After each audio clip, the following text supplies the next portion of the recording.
नमस्कार, मैं हूं आपके साथ अनुज श्रीवास्तव। आप देख रहे हैं प्रदेश का नंबर 1 डिबेट शो यूपी मांगे उत्तर। कल से ज्ञानवापी मस्जिद में सर्वे का काम फिर से शुरू हो जाएगा, लेकिन वीडियोग्राफी से पहले की मौलाना शहाबुद्दीन और भड़काऊ भाईजान असदुद्दीन ओवैसी अपने काम पर जुट गए हैं। मौलाना और ओवैसी ज्ञानवापी के नाम पर आम मुसलमानों को डरा रहे हैं। दरअसल सर्वे के फैसले पर ओवैसी साहब ने कहा है कि बाबरी मस्जिद तो खो चुके हैं, एक और मस्जिद खोने नहीं देंगे। अब ओवैसी के भड़काऊ प्लान को समझिए। अभी तक ज्ञानवापी पर फाइनल फैसला आया नहीं है, सिर्फ सर्वे की इजाजत मिली है, लेकिन उससे पहले ही उन्माद फैला रहे हैं। तो आज यूपी मांगे उत्तर में इसी पर चर्चा करेंगे कि क्या मौलाना और ओवैसी साहब का डर सच है या फिर वो खुद आम मुसलमान को डरा रहे हैं। एक रिपोर्ट देख लेते हैं, उसके बाद चर्चा की शुरुआत करेंगे।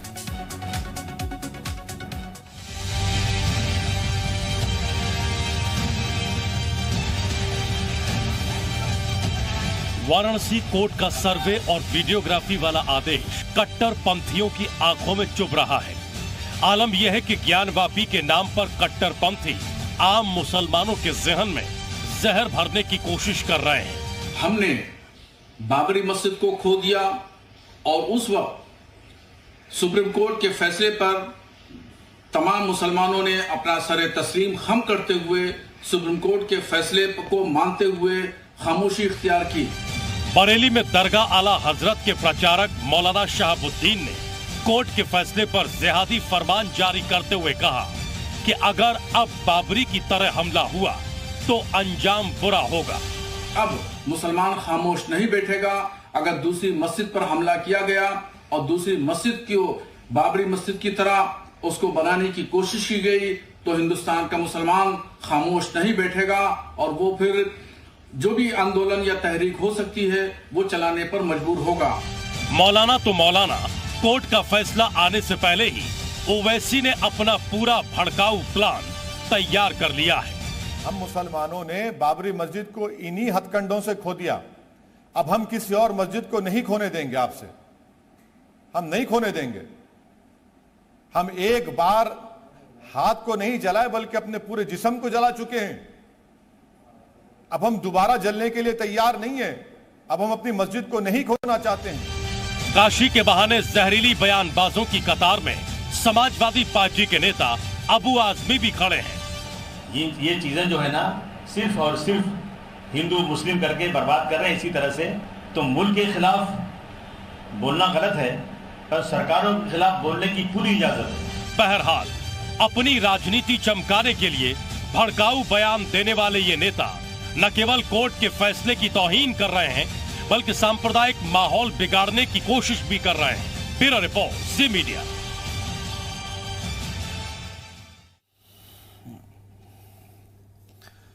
तो अभी ज्ञानव्यापी मस्जिद में सर्वे का ऑर्डर हुआ है और कल वहां पर सर्वे के लिए टीम पहुंचेगी और वहां पर जाकर सर्वे करेगी।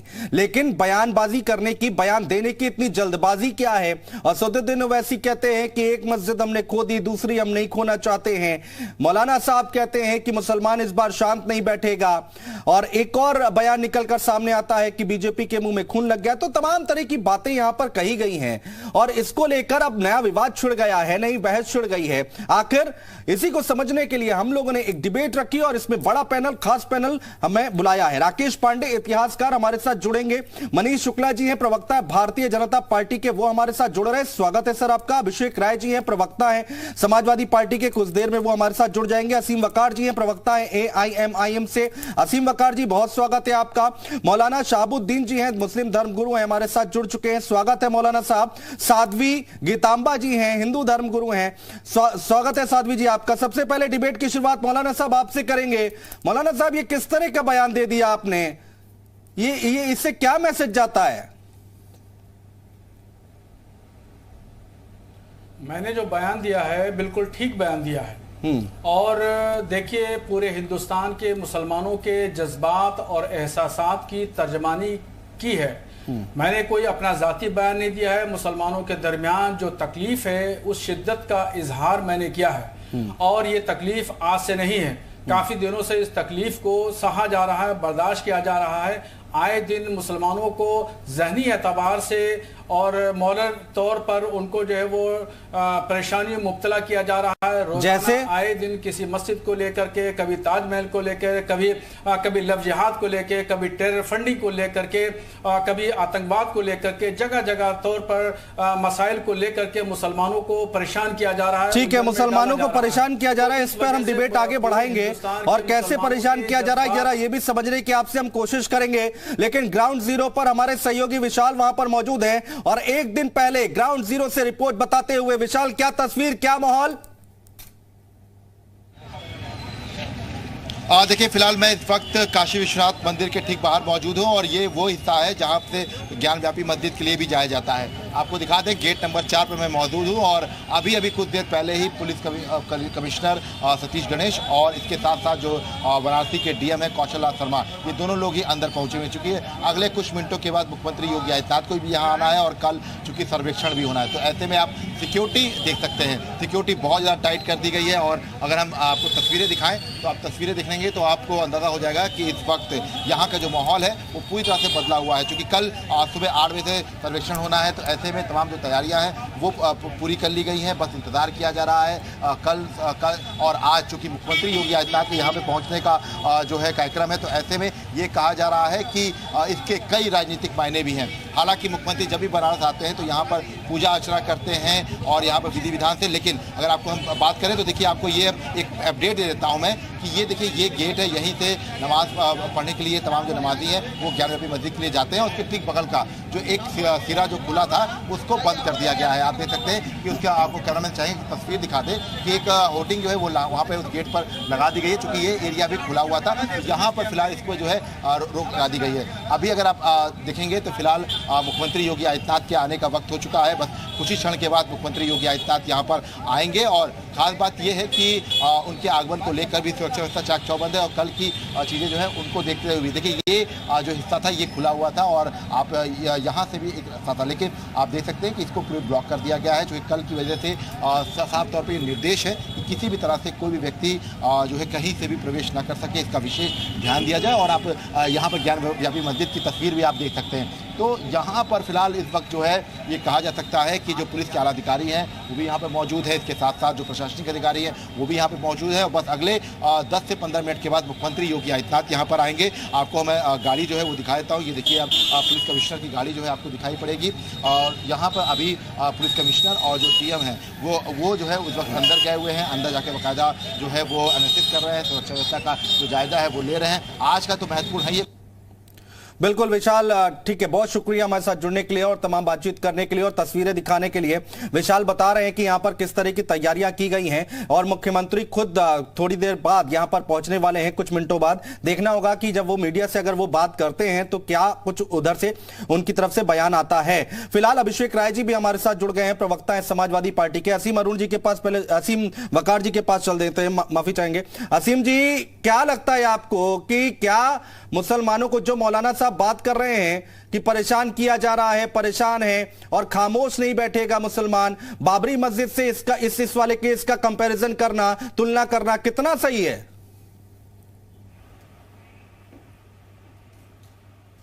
देखिए, आजकल डिबेट ही यही चल रही है क्योंकि सबको एक ही एजेंडा दिया गया है। सारे चैनल्स के पास एक ही एजेंडा है जो ऊपर से तय होके आया है।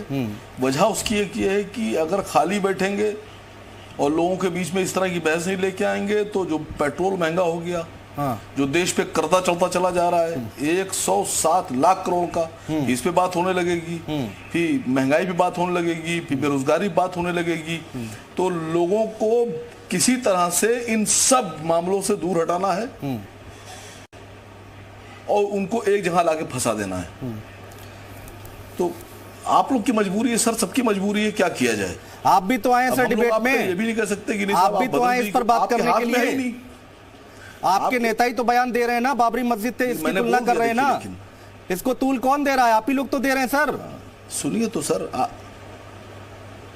देखिए, नाराज आप बहुत जल्दी हो गए। अब देखिए, मैं कितने सुकून से बैठा हूं, मैंने अपना फर्ज अदा कर दिया। अगर आप भी मेरी तरह होते तो आप कहते यस आसिम वकार बिल्कुल ठीक कह रहे हो। नहीं, नाराजगी वाली बात नहीं है, होना चाहिए। लेकिन अब आप नाराजगी वाली बात नहीं है, मैंने कोई गाली थोड़ा बकी किसी को। नहीं सर, अच्छा ये बताइए, एक मिनट रुक जाइए, क्या मैंने किसी विदेश की बात की? क्या मैंने किसी पाकिस्तान और अफगानिस्तान की बात की? मैंने इसी देश के लोगों की रोजगार की बात की, इसी देश की महंगाई की बात की, भारत के सर पे जो कर्जा चढ़ गया मैंने उसकी बात की। आप मौलाना साहब के बयान पर बोलेंगे, किसी को जो नाराज, आप ओवैसी साहब के बयान पर बोलेंगे कुछ कि नहीं बोलेंगे? आपको बताया गया था ना, जी न्यूज से जब फोन जाता है तो बताया जाता है ना कि इस मुद्दे पर डिबेट है। मैं सही नहीं, एक मिनट सर, मुझे पता है आप नाराज क्यों हो रहे हैं। मैं आप पे इल्जाम तराशी करी, आपकी मजबूरी में जानता हूं। अरे सर, हमारी मजबूरी क्या है क्या नहीं है वो छोड़िए ना। इंच दाहिने बाएं नहीं आप हिल मुझे सकते, इतना बताइए कि ओवैसी साहब ने ठीक कहा, मौलाना साहब ने ठीक कहा क्या? जी, मुसलमान शांत नहीं बैठेगा, मुसलमान के साथ दिक्कत हो रही है, बताइए इस पर। हाँ, जवाब दूंगा, उस पर भी दूंगा। कब देंगे सर? आया उसी लिए हूं, लेकिन मैं बताऊं आपसे, मैं जानता हूं, नहीं सर बिल्कुल बोलूंगा उस पर। मैं जानता हूं कि आप 1 इंच नहीं हिल सकते, बिल्कुल 1 इंच नहीं हिल सकते, मजबूरी है आपकी। मैं आपको कोई दोष भी नहीं दे रहा हूं, मैं तो समझ रहा हूं ना क्या प्रॉब्लम है आप लोग के साथ। मुद्दे पर जवाब दूंगा, उस पर भी दूंगा। मुद्दे पर आ जाए। टाइम जब बाबरी मस्जिद के बारे में ये कहा गया, बाबरी मस्जिद पे कहा, अच्छा ये मुद्दा नहीं है आपके लिए, महंगा अरे जिस दिन वो मुद्दा रख लेंगे साहब, उस पर हम डिबेट कर लेंगे। 5 आदमी और बैठे हुए हैं, 5 गेस्ट और बैठे हुए हैं। असीम जी, आप समझ रहे हैं, उनको भी मौका देना है। टीवी पे आप तो टीवी पर बैठ कर आप टीवी को ज्यादा समझने लगे हैं। आपको 1-1 मिनट की अहमियत पता है असीम जी, आपको बताने की जरूरत नहीं है ना। अरे सुनिए तो सर, नहीं देखिए, आपने कहा कि जब रखेंगे तो 2013 के बाद और आज 2022, ये आपके हो गए करीब 9 साल। इसमें कब आपने डिबेट की महंगाई पे? मुझे एक दिन बताइए, मैं सर्च करूंगा उसको। आप देखिएगा, सर्च कीजिएगा, मैं सर्च करूंगा, सर्च कर लीजिएगा असीम जी। लेकिन अभी तो मुद्दे पर आ जाएं। हाँ बताइए। अब बोल तो रहा हूं इतनी देर से, अभी तक आपको सवाल समझ में नहीं आया क्या? हाँ, अरे आ गया सर, लेकिन मैं चाह रहा था कि शायद आपकी भी समझ में आ जाए, लेकिन नहीं आया। आप मजबूरी में मुझे उस पे आना पड़ेगा। आप इंतजार कीजिए, बाकी लोगों को मौका देते फिर आते हैं आपके पास। साध्वी गीतांबा जी, अभी जो मौलाना साहब ने बोला, सहमत है क्या आप? बिल्कुल नहीं, हम एकदम सहमत नहीं है। ये वसीम वकार जी तो डॉक्टर बन जा रहे हैं, आप लोगों का इलाज करने लग रहे हैं। कोई बात नहीं, इनको जाने इतना दीजिए। महंगाई की चिंता है, इतना इनको बेरोजगारी की चिंता है, उसके लिए बाहर निकल नहीं रहे हैं। घर में से बैठे बैठे बेरोजगारी और महंगाई जाएगी नहीं। इनके घर में एक नहीं 7-7, 8-8 बच्चे हैं, तो महंगाई इनके लिए है ही है, बेरोजगारी इनके लिए है ही है। हमारे लिए तो नहीं है भैया, हम तो ठीक है। लेकिन रह गई बात यह कि आप जिस मुद्दे पर बात करना है उस मुद्दे पर करिए ना। कमाल है साहब, ऐसे धर्मगुरु होते हैं। बिल्कुल होते हैं, ऐसे ही धर्मगुरु होते हैं जैसे। और आप जिस तरह से बोल रहे हैं, तो ये बेरोजगारी, महंगाई, ये सब खत्म करके आप सीधे मस्जिद मुद्दे पर आइए। हमारे धर्म, हमारा जो धर्म है मंदिर, और हमारा जो धर्म है पूजा पाठ, धर्म कर्म, वो हमारे हिस्से में आपने मस्जिद आपके पूर्वजों ने बनवाया था, वो हमें चाहिए।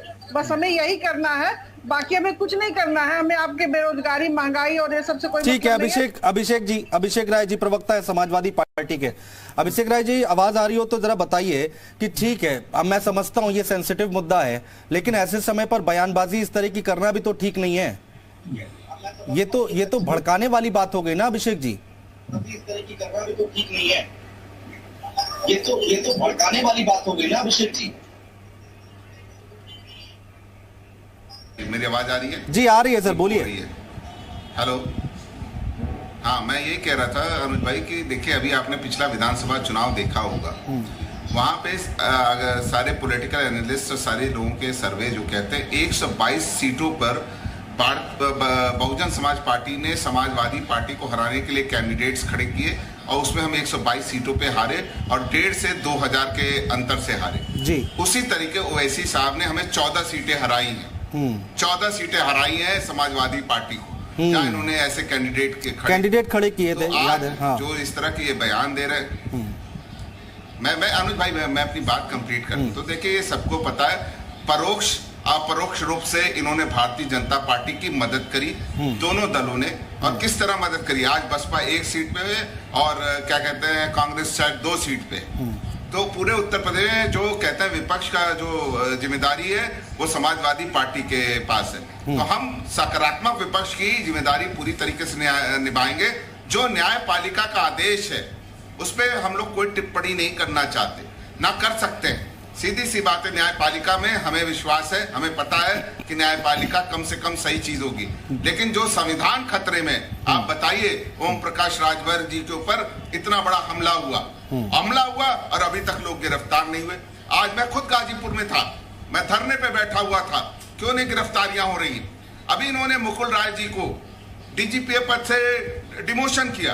क्यों डिमोशन किया? क्योंकि ये समाजवादी पार्टी एकदम सकारात्मक विपक्ष की भूमिका निभाते हुए इनके हर अत्याचार, जो कि 2.0 की सरकार के खिलाफ, हर अत्याचार के खिलाफ खड़ी होते जाए। अभी मैं वकार भाई को सुन रहा था, एकदम सही बात कह रहे थे। ये मुद्दों से हटाने की कोशिश है। आप ना महंगाई पे बात करेंगे, ना बिजली पे बात करेंगे। मैं सरकार की बात कर रहा हूँ। बिल्कुल, मैं समझ गया। मीडिया चैनल ना किसी पे कोई दोष लगा रहा हूँ। आप ना महंगाई पे बात करेंगे, ना बिजली पे बात करेंगे, ना बेरोजगारी पे बात करेंगे। आप क्या ले आएंगे? ताजमहल। हाई कोर्ट ने कितनी तल्ख टिप्पणी करी, कहा कि पहले जाके पढ़ के आओ, पीएचडी करके आओ, तब पीआईएल का इस्तेमाल करना। सब प्रायोजित है क्योंकि असल मुद्दों से भटकाना है। आप बताइए 2014 में 13 में इनके दो केंद्रीय मंत्री आज जो हैं, ठीक है, दोनों सरकार में, ठीक है, मोदी जी की पहली, ठीक है, इन सारी बातों का मैं जवाब ले लूंगा। मनीष शुक्ला जी बड़े ध्यान से हर किसी की बात सुन रहे हैं। मनीष जी, मैं आखिर में आऊंगा आपके पास, एक एक करके सबका जवाब दे दीजिएगा। मुद्दों से भटकाने की बात, मुसलमान परेशान हैं और जिस तरह की बयानबाजी हो रही है, सब पर आपसे जवाब लेंगे। मुस्लिम स्कॉलर है हमारे साथ शोएब सिद्दीकी। शोएब जी, जरा बताइए ना, ये इस तरह की बयानबाजी क्या ठीक है ऐसे वक्त पर?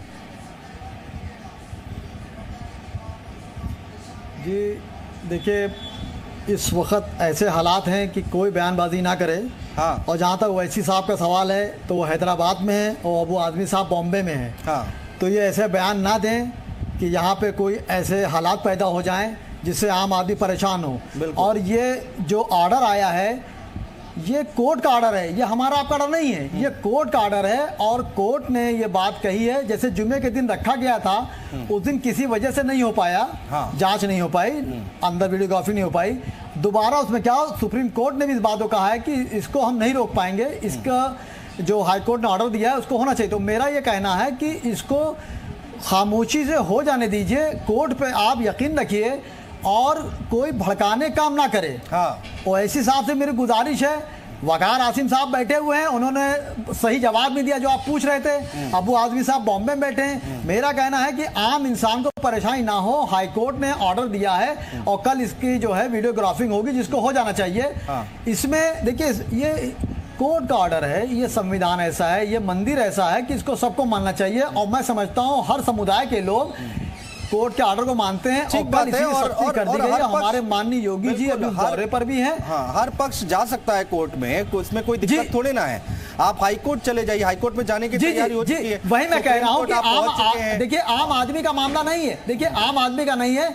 जैसे ओवैसी साहब ने कहा कि बाबरी मस्जिद है, दूसरी ऐसा कुछ नहीं है। तो इसलिए ऐसी बातें ना की जाएं जिससे कोई मामला बढ़े। और कोर्ट ने कहा है, इसलिए हर इंसान को चाहिए कोर्ट का सम्मान करे और जांच होने में पूरा सहयोग करे। और यहाँ पर जो मौलाना साहब बैठे हुए हैं, शहाबुद्दीन जी, तीनों की बातों का जवाब दीजिए।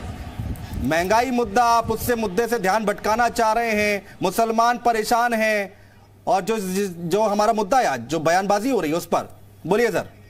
दरअसल हिंदुस्तान में संविधान और कानून की शपथ लेकर, उनकी दुहाई देकर सबसे ज्यादा कानून और संविधान का मौका अगर कोई व्यक्ति मानता है तो वो व्यक्ति ओवैसी जी है। हम हर बात पे संविधान और कानून की बात करना और संविधान और कानून का कभी न मानना। अयोध्या मसले पर जो उन्होंने विषय को रखा है, 7 जजों की खंडपीठ का फैसला है। हाँ। उस फैसले के लिए इस तरह के शब्दों का प्रयोग करना, इस तरह की बात करना, और ये न्यायपालिका का माहौल उड़ाना है, न्यायपालिका को चैलेंज करना। और उसका एग्जाम्पल देके ज्ञानवापी और विश्वनाथ मंदिर के बारे में जिस तरह की टिप्पणी की है, निश्चित रूप से भड़काऊ। अभी आसिफ वकार ने कहा कि चैनल विषय को भटकाना चाहते हैं, जो असल मुद्दे उनको भटकाना चाहते हैं। मैं तो आसिफ वकार की जो बुद्धिमत्ता है उसको सलाम करता हूँ। और मैं ये भी चाहता हूं कि आसिम वकार की ये बात आप अपने राष्ट्रीय अध्यक्ष को क्यों नहीं समझा कि वो आप कम से कम आप ही से कुछ सीख लें, आप ही से कुछ मुद्दे समझ लें और उन मुद्दों पर बात करें। वो वैसे बोलेंगे, न्यायपालिका को चैलेंज करेंगे, खुलेआम धर्मांधता की बात करेंगे, 15 मिनट पुलिस हटा लो की बात करेंगे, और उसके बाद अगर कोई जवाब देगा तो मुद्दों से ध्यान भटकाने का काम चैनल और भारतीय जनता पार्टी कर रही है। आसिम वकार नहीं चलेगा। अपने राष्ट्रीय अध्यक्ष को कुछ अपना जो ज्ञान है उनको ठीक है सर, ये जो चैनल के आप एंकर को दे रहे हैं उनको भी ज्ञान दीजिए। कोई बात नहीं मनीष शुक्ला जी, ठीक है, उनका मत है, उनकी राय है और आनी चाहिए, इससे कोई गुरेज नहीं है। बात नहीं है। हाँ। इतने अच्छे विचार आखिर ओवैसी जी के मन में क्यों नहीं आते? हाँ। आखिर वो क्यों देश में धर्म के नाम पर दंगे फसाद कराना चाहते हैं, क्यों न्यायपालिका का अपमान कर रहे हैं? और जब इस तरह की बात करेंगे तो राजनीतिक क्षेत्र में उसका जवाब तो दिया ही जाएगा, भी होगी। ठीक है असीम जी, मैं आपके पास जरूर आऊंगा काउंटर के लिए, ठीक है, पूरा मौका देंगे, लेकिन हमारे साथ इतिहासकार भी बैठे हुए हैं, राकेश पांडे जी। राकेश पांडे जी, जरा तस्वीर साफ करेंगे, इतिहास के पन्नों को पलटेंगे क्या? ये जो आज बवाल चल रहा है, हंगामा चल रहा है, उसको लेकर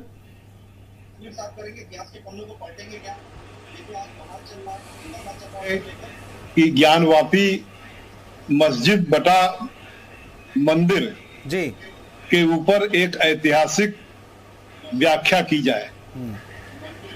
इस संदर्भ में मेरा निवेदन यह है कि ये पूरा का पूरा जो स्थल है, ये जब विश्व में इस्लाम नहीं आया था उससे पहले से ये स्थल शिव जी का स्थल है।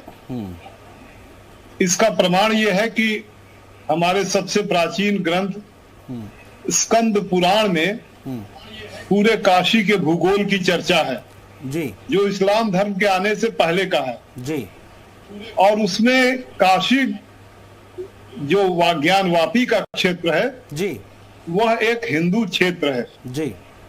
एक बात नंबर 1। हाँ। और बात नंबर 2 ये है जो मैं कहना चाहूंगा कि 1947 में ये जो जिसे ज्ञानवापी मस्जिद कहते हैं, ये 1947 में भी ज्ञानवापी शिव मंदिर था और अंग्रेजों के आने के समय ही ज्ञानवापी शिव मंदिर था और प्राचीन काल से ज्ञानवापी शिव मंदिर था। ठीक है, बात कर लेंगे। अब इसका प्रमाण जो है वो ठीक है, इस पर भी हम इसका प्रमाण वेनसांग, बस एक लाइन और बोले जी। वेनसांग यहाँ आया, बनारस में आया, इस्लाम के आने से पहले उसने पूरे बनारस के भूगोल पर चर्चा किया है, कहीं भी उसने नहीं बताया कि यहाँ कोई मस्जिद है। हाँ ठीक है, ठीक है, आप सभी लोग बने रहिए, आप कह सकते हैं कि वो मस्जिद, आप सभी लोग बने रहिए। मनीष शुक्ला जी ने जो बात कही है उस पर आसिम वकार साहब का कमेंट जरूर लेंगे कि आखिर ये किस तरह की बयानबाजी है ऐसे समय पर जब मामला कोर्ट में है, कोर्ट की तरफ से आदेश हुआ है, उसके बाद ये सब कुछ हो रहा है, सर्वे हो रहा है, हाई कोर्ट है, सुप्रीम कोर्ट है, आप जा सकते हैं, उस समय पर इतनी जल्दी क्यों है बयानबाजी करने की? क्या ये भड़काऊ बयान देना जरूरी है क्या? एक छोटा सा ब्रेक से लौटेंगे तो असीम वकार जी से चर्चा की शुरुआत करेंगे, तुरंत लौट रहे हैं।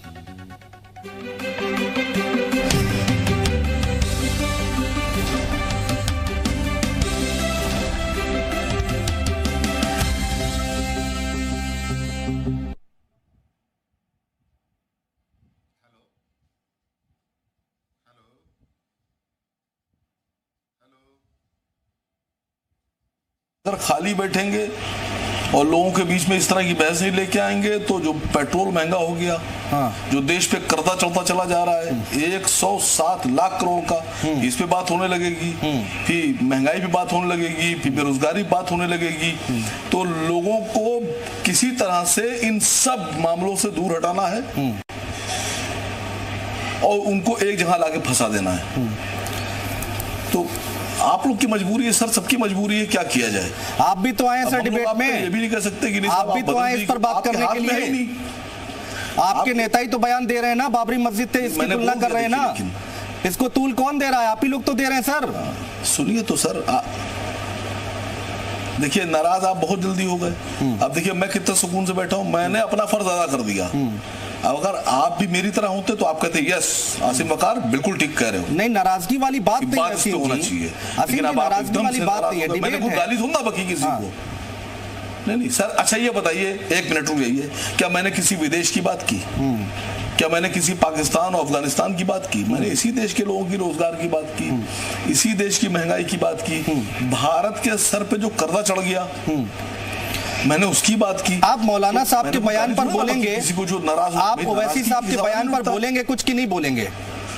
आपको बताया गया था ना, जी न्यूज से जब फोन जाता है तो बताया जाता है ना कि इस मुद्दे पर डिबेट है। मैं सही नहीं, एक मिनट सर, मुझे पता है आप नाराज क्यों हो रहे हैं। मैं आप पे इल्जाम तराशी करी, आपकी मजबूरी में जानता हूं। अरे सर, हमारी मजबूरी क्या है क्या नहीं है वो छोड़िए ना।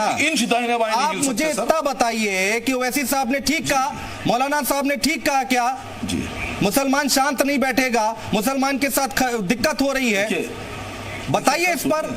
हाँ, जवाब दूंगा, उस पर भी दूंगा। कब देंगे सर? आया उसी लिए हूँ, लेकिन मैं बताऊं आपसे, मैं जानता हूँ, नहीं सर बिल्कुल बोलूंगा उस पर। मैं जानता हूं कि आप 1 इंच नहीं हिल सकते, बिल्कुल 1 इंच नहीं हिल सकते, मजबूरी है आपकी। मैं आपको कुछ दोष भी नहीं दे रहा हूँ, मैं तो समझ रहा हूँ ना क्या प्रॉब्लम है आप लोग के साथ। मुद्दे पर जवाब दूंगा, उस पर भी दूंगा। मुद्दे पर आ जाए। देखिए, जब बाबरी मस्जिद के बारे में ये कहा गया, बाबरी मस्जिद पे कहा, अच्छा ये मुद्दा नहीं है आपके लिए, महंगा। अरे जिस दिन वो मुद्दा रख लेंगे साहब, उस पर हम डिबेट कर लेंगे। 5 आदमी और बैठे हुए हैं, 5 गेस्ट और बैठे हुए हैं।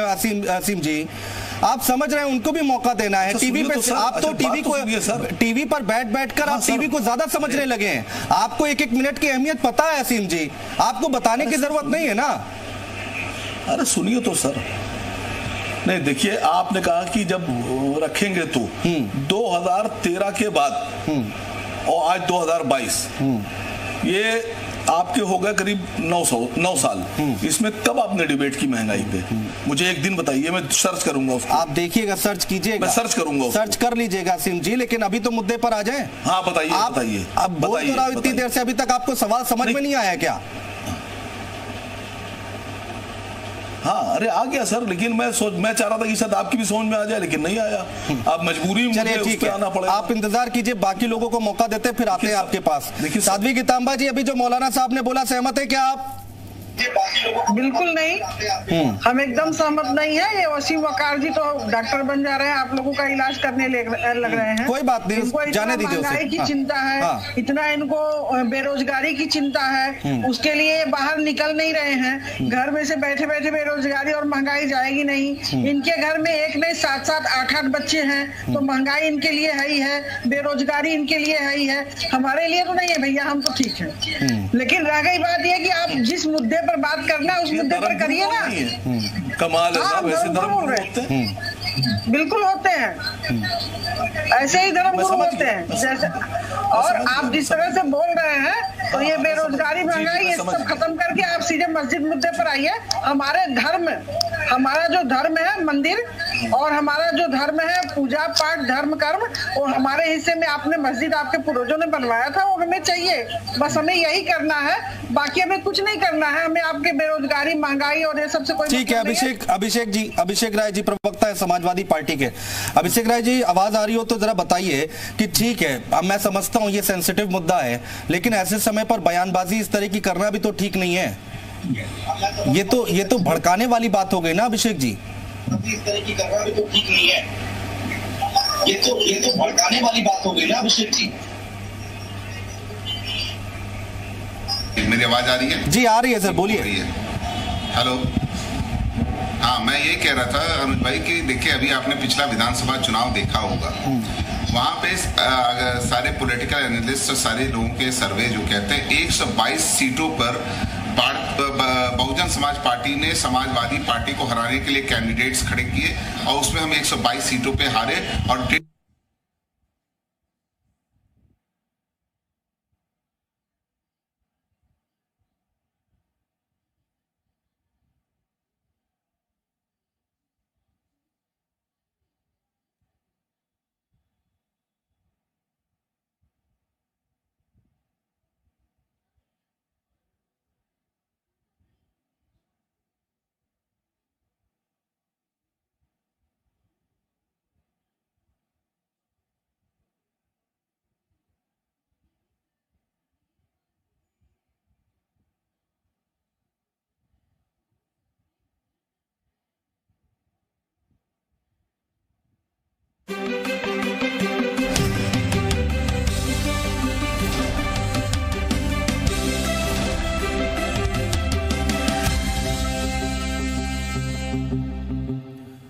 ब्रेक के बाद स्वागत है आपका। यूपी मांगे उत्तर देख रहे हैं आप, और आज हम चर्चा कर रहे हैं कि ज्ञान व्यापी मस्जिद को लेकर जो कल सर्वे होने वाला है, कोर्ट की तरफ से आदेश दिया गया है, लगातार याचिकाएं डाली गई थी और उसके बाद अब ये फाइनल हुआ है कि सर्वे होगा।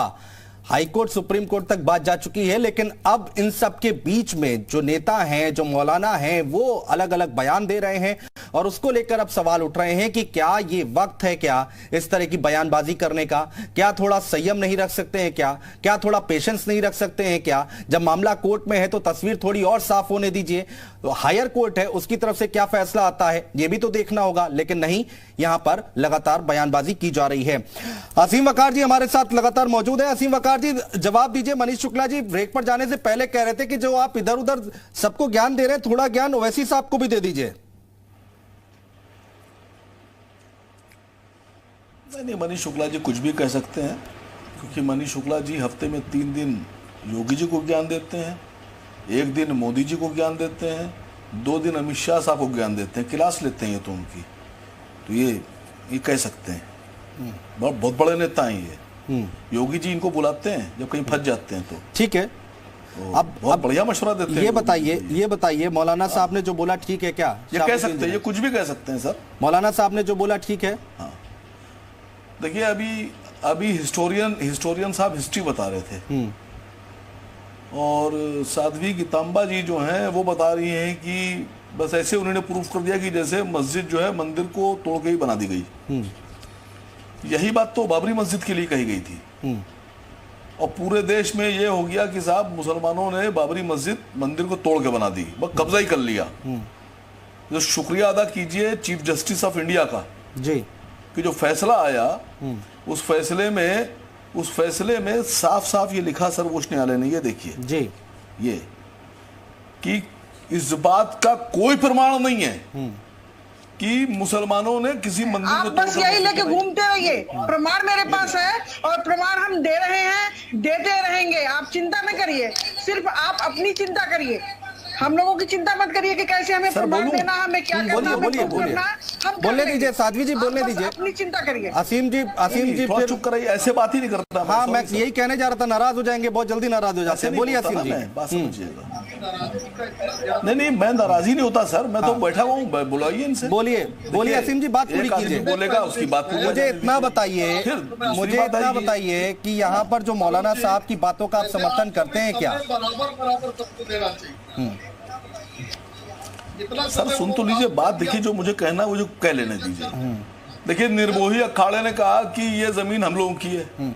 अरे बाबरी मस्जिद से थोड़ा आगे बढ़ते हैं ना, और बहुत दिन तक पेपर पेश रहे। विश्व हिंदू परिषद ने कहा मेरी है, मस्जिद से आगे बढ़ते हैं। विश्व हिंदू परिषद ने कहा मेरी है। न्यायालय ने अपने फैसले में लिखा,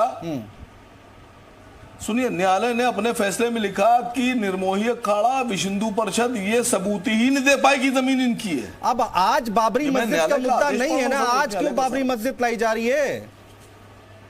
तमाम फैसलों को पढ़ लीजिए। हाँ, सही कह रही है। बाबरी कोर्ट का फैसला था सर, और जब आप लोग बाबरी सर ये मुद्दा जो मैं उठा रहा हूँ असल में ये है सफेद झूठ का मुद्दा, जो झूठ बोला गया। बिना पढ़े चैनल पर बैठ के ओवैसी और आप लोगों को ज्ञान देते हैं, धार्मिक ध्रुवीकरण करने का प्रयास करते हैं, ये ठीक नहीं है। और एंकर को दे दीजिए क्या? सर बात समझिए, देखिए मैं आपको बताऊं, पढ़ के बता रहा हूं आपको। सुनिए सर, मैं पढ़ के बोल रहा हूं। देखिए ये वर्सेस मत लिखिए, ये हो ही नहीं सकता मेरे साथ कि मैं भी चिल्लाऊं वो भी चिल्लाएं। कोर्ट का ऑर्डर है कि वो बाबरी मस्जिद नहीं बल्कि विवादित ढांचा था। रोज उसको बाबरी मस्जिद कहते, क्या संदेश देना चाहते हैं? मुझे समझ में नहीं आ रहा है। असीम वकार साहब से मैं 5-7 बार पूछ चुका हूं कि मौलाना साहब के बयानों का समर्थन करते हैं क्या आप 10 बार पूछेंगे तो मैं बोल तो रहा हूं, आप सुन ही नहीं रहे हैं। अब आप क्रिकेट मैच करा रहे हैं, वर्सेस मत कीजिए, मुझसे नहीं मिलेगा कोई आपको। अरे तो आप थोड़े ना डिसाइड करेंगे, आप मुद्दे पर आ नहीं रहे। देखिए पूरा समय जा रहा है असीम जी, आप मुद्दे पर बात नहीं कर रहे हैं, आप वर्सेस की बात कर रहे हैं, तो बोलने दे रहे हैं आप मुझे, दुनिया भर की बातें कर रहे हैं। आप क्या बात कर रहे हैं असीम जी? आप सुनिए, आप थोड़ा तय करेंगे क्या होगा क्या नहीं होगा।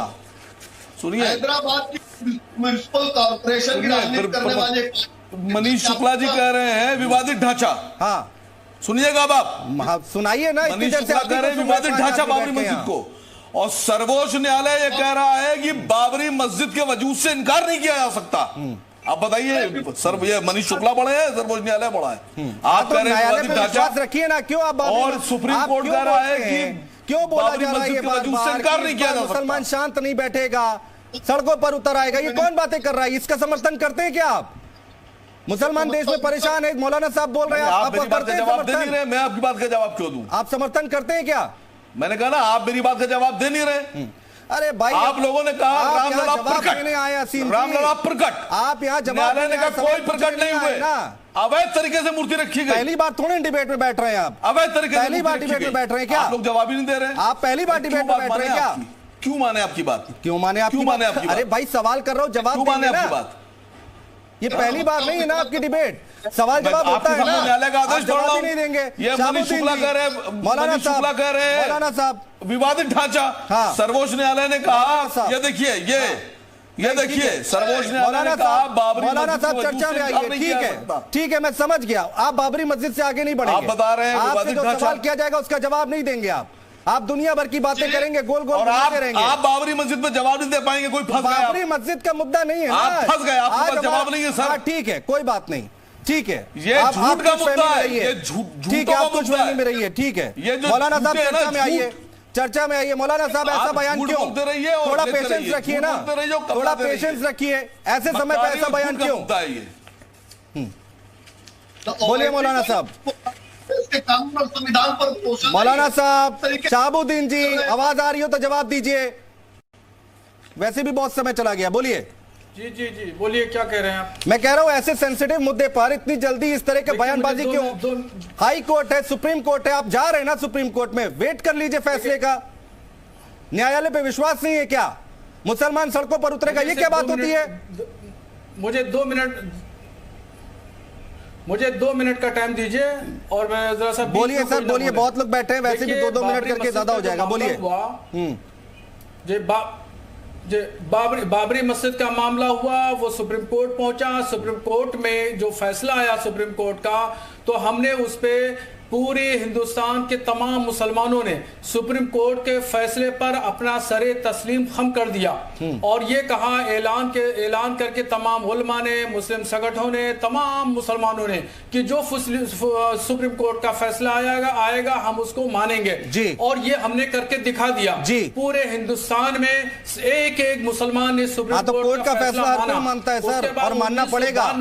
हिंदुस्तान है और यहाँ पर मानना पड़ता है सब, संविधान और लोकतंत्र है यहाँ पर। जबरदस्ती नहीं है, नहीं, ये किसी के भी पक्ष में फैसला है। 1992 में जब बाबरी मस्जिद शहीद हुए, उस वक्त प्रधानमंत्री थे नरसिम्हा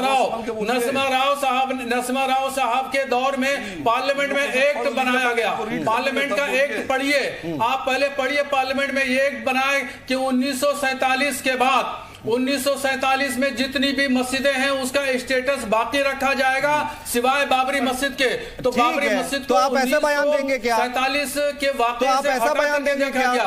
जब 1996 में जब एक बना पार्लियामेंट का, हमेशा डिबेट में पार्लियामेंट के जो एक पर उसका क्यों अमल नहीं किया जा रहा? उस एक्ट का, उस कानून का कहीं कोई जिक्र नहीं कर रहा है। इस तरह की कोई आप जिक्र नहीं कर रहे हैं। तर्कों की बात कीजिए, अच्छा लगता है ना। 1996 अभिषेक राय जी, गलत कह रहा हूं क्या मैं? बाबरी मस्जिद को अलग कर दिया गया था, उसमें ज्ञानवापी मस्जिद भी उसमें शामिल है। जब ज्ञानवापी मस्जिद शामिल है तो अभिषेक राय जी क्यों की जा रही है? ठीक है, मुद्दा क्यों बनाया जा रहा है? अभिषेक राय जी, भाई तर्कों के साथ बात कीजिए, अच्छा लगता है, तथ्यों के साथ बात कीजिए, अच्छा लगता है। मुसलमान सड़कों पर उतरेगा, भड़काने की जरूरत कहाँ आ रही है? बोलिए अभिषेक जी। उसकी परिभाषा भी समझने की कोशिश करिए। ठीक है, और वो जो कानून का है, कानून को ठीक है। ये बात आप बयान देने से पहले बोलते तो ठीक लगता, ये बयान देने से पहले बोलते ठीक लगता। अभिषेक राय जी बोलिए, आवाज आ रही हो तो। जो कल पार्लियामेंट थी वही पार्लियामेंट आज भी है, वही 96 का कानून आज भी। मैं ये कह रहा हूँ अभिषेक राय जी, ये आप तर्कों के साथ बात कीजिए, तथ्यों के साथ बात कीजिए, अच्छा लगता है ना। लेकिन इस तरह की बयानबाजी करना ऐसे समय पर ठीक है क्या? देखिए, मैं बहुत सीधी सी बात कह रहा हूँ। ओवैसी जी तो कहते हैं ना, अटेंशन सीकिंग जो होता है ना, वो उसके लिए वो प्रसिद्ध है। वो कुछ ना कुछ ऐसा बयान देते हैं, जैसे अभी वो चुनाव से पहले आए थे, वो कहते थे कि वो सरकार बनाने जा रहे हैं, ये कर रहे हैं। हमने आपको एग्जाम्पल के साथ कोट किया और विधानसभा सीटों के हिसाब से कोट किया। उन्होंने 14 सीटों में समाजवादी कैंडिडेट्स को हरा के भारतीय जनता पार्टी के कैंडिडेट्स को जिता के मदद करी। तो ये साफ कहते हैं ना, प्रत्यक्ष को प्रमाण की जरूरत नहीं। ओवैसी साहब का सिर्फ यही रोल है, चाहे वो बिहार हो चाहे उत्तर प्रदेश हो। भारतीय जनता पार्टी की बी टीम के रूप में वो हमेशा उनकी मदद करते रहते हैं और आगे भी करते रहेंगे। इस तरह का बयान देके वो अपनी पॉलिटिकल मनीष शुक्ला वो करने की कोशिश करते हैं। ठीक है। हाई कोर्ट या हाँ, कुछ कहना चाह रहे हैं, आपकी बातों को कुछ काउंटर करना चाह रहे हैं। बोलिए मनीष शुक्ला, बोलिए। अभी अभिषेक जी ने कहा कि वैसी हमारी हैदराबाद में वैसी चुनाव हार जाए, इसके लिए कौन पार्टी लड़े? भारतीय जनता पार्टी। जब 2015 में समाजवादी पार्टी बिहार में चुनाव लड़ने गई तो कांग्रेस ने कहा कि समाजवादी पार्टी बी टीम है, 2017 में दोनों मिलकर उत्तर प्रदेश हमारे खिलाफ चुनाव लड़ते हैं। देखिए, ये जब स्टूडेंट फेल हो जाता है, तमाम प्रकार के बहाने बनाता है, तो अखिलेश यादव जब से चुनाव आ रहे हैं तो स्वयं और उनके प्रवक्ता तमाम प्रकार के हम इसलिए हार गए, इसलिए हार गए। देखिए, लेकिन मनीष शुक्ला देखिए, मुद्दे पर आते हैं ना। ठीक है, कौन बी टीम है कौन ए टीम है, राजनीतिक यहाँ पे चर्चा नहीं हो रही है ना। चुनाव निकल गए हैं, अब आएगा 24 को चुनाव, फिर हम लोग कर लेंगे डिबेट। लेकिन मनीष शुक्ला, ये बयानबाजी क्यों ऐसे समय पर? अनुज जी देखिए, उत्तर प्रदेश और देश विकास के पथ पर बढ़ रहा है। उत्तर प्रदेश नौकरियां मिल रही है, उत्तर प्रदेश में मेडिकल कॉलेज बन रहे हैं, उत्तर प्रदेश में बिजली की समस्या को सॉल्व किया गया, लॉ एंड ऑर्डर दुरुस्त हो गया है। तो अब उत्तर प्रदेश में विपक्ष के पास मुद्दों की कमी है। 1991 का न इन्होंने एक्ट पढ़ा है, न ये पूरा वर्डिक्ट पढ़ते हैं।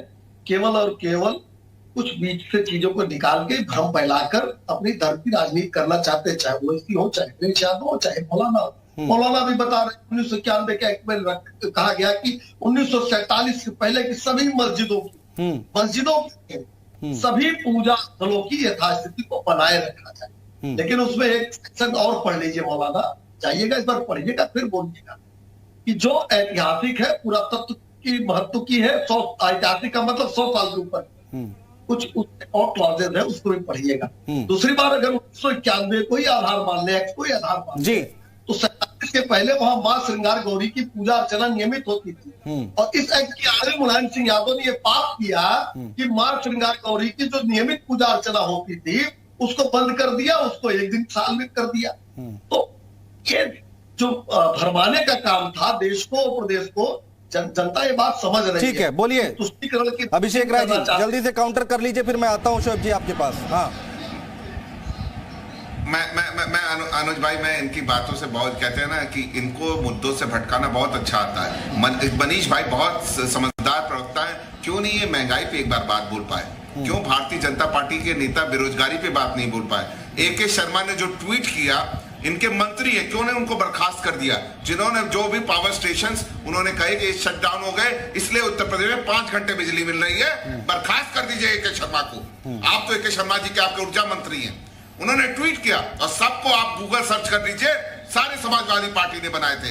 आप एक बिजली घर नहीं बनाया। आज उत्तर प्रदेश की जनता त्राईमाम कर रही है और आप ज्ञानवापी, ताजमहल और ऐसी बातें करते हो, मुद्दे से भटकाने की बात करते हो।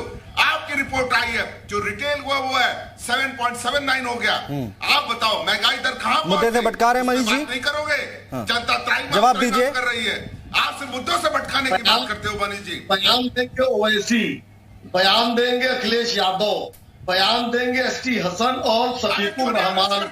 आपकी सरकार, मैं पूछ रहा चाहता हूं, इनकी सरकार थी, इतने भड़काऊ बयान दिए पहले उत्तर प्रदेश में आके चुनाव के वक्त, इतने भड़काऊ बयान दिए, क्यों नहीं अरेस्ट किया?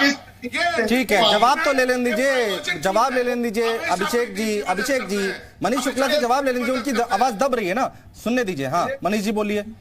मेरी बात सुन लीजिए, मैं आपसे सीधा सवाल पूछता हूं मनीष जी, मेरा सवाल सुन लीजिए मनीष भाई, आप सुन लो, पहले सवाल तो आप सुन लो, तब आप जवाब दोगे। आप मुझे बताएं, ओवैसी जी ने उत्तर प्रदेश में आके भड़काऊ बयान दिया था कि नहीं दिया था? आपने कब अरेस्ट किया उनको? सरकार आपकी थी कि नहीं? बोल रहे सुनिए, मनीष शुक्ला बोल रहे हैं, सुनिए तो अब। किस तरीके से आप जैसे डॉक्टर कौशल देने के लिए मजबूर हुआ करते थे अखिलेश यादव के समय में, और आपको भी पता होगा कि सुरक्षा के लिए अपराधियों को, ठीक है, कौन कितना बड़ा बयानबाज है। हाँ ठीक है, इस पर अब बातचीत हो रही है। शोएब सिद्दीकी, हाँ शोएब सिद्दीकी जी के पास चल लेते हैं। शोएब सिद्दीकी जी जल्दी से अपना मत रखिए, बयानबाजी ठीक है, गलत है, कहाँ जी, क्या सर, कहाँ देखिए, कहाँ ऐसा चूका है, हो रही है, अगर गलत ये है तो क्या डिबेट- स्टैंड लेना जो चाहिए? डिबेट रखी थी, ये डिबेट का मौजू लोगों ने बदल दिया है। हाँ। और जहां तक अभी मौलाना साहब या वकार आसिम साहब बोल रहे थे, तो असल में कुछ ऑर्डर हुए थे, लेकिन तारीख पढ़ के आदमी आए डिबेट में, कम से कम जैसे कि कोर्ट ने ऑर्डर किया है तो उस पर आप एक्शन अपना लगाएं, और जो लोग भड़काऊ भाषण दे रहे हैं वो मंदिर आम पर आए तब बात करें। अब आप जो एक्ट बता रहे हैं वो ठीक है, मुझे मालूम है कि सुप्रीम कोर्ट के एक्ट हैं जो ऑर्डर थे, लेकिन इस वक्त मौजूदा हालात वो नहीं है। कोर्ट ने एक ऑर्डर किया है, पिछली बार जो आपने नहीं होने दिया, दोबारा कोर्ट को दोबारा ऑर्डर फिर करना पड़ा, इसलिए आप इसमें सियासत ना करें। सियासत, जिसको सियासत करनी मंदिर आम पे आके करें। आप सियासत करके आम इंसान को परेशानी में डाल देंगे। आप कोर्ट का सम्मान करिए, कोर्ट का इंतजार करिए। ठीक है, साध्वी जी, मैं आ रहा हूं, जल्दी से असीम वकार जी अपनी बात रख लीजिए। आप उंगली भी उठा रहे थे बीच में। बाबरी मस्जिद के बाद ये, ठीक है, जी जी, हाँ। मैं मुकम्मल कर दूं, तो इसलिए जरा सा इसको संयम रखें और देखते रहें आगे क्या होता है। आपके पास रास्ते हैं, आप उसको जो है हाईकोर्ट जाए भी। आ रहा हूं साध्वी जी, आ रहा हूं। असीम वकार जी को बोलने दीजिए। साध्वी जी पहले, असीम वकार जी बोलिए, आप तो बता दीजिए कि बयानबाजी ठीक है कि गलत जाते जाते। देखिए, अभिषेक राय जी समाजवादी पार्टी के प्रवक्ता, मैं तो गुजारिश करूंगा इनकी पार्टी से कि इनके ऐसे 20-25 बनाएं, तो 2024 और 27 में उसका फायदा मिला। आप सबको सलाह दे रहे हैं, अभी मिला है 22 में, सबको सलाह दे रहे हैं आप, में था। मुद्दे पर नहीं आ रहे। अभिषेक राय को सलाह दे देंगे, मनीष शुक्ला को सलाह देंगे, एंकर को सलाह दे देंगे, जो सवाल पूछा जाएगा उस पर जवाब नहीं देंगे। हैं, कंसल्टेंसी खोल रखी है क्या?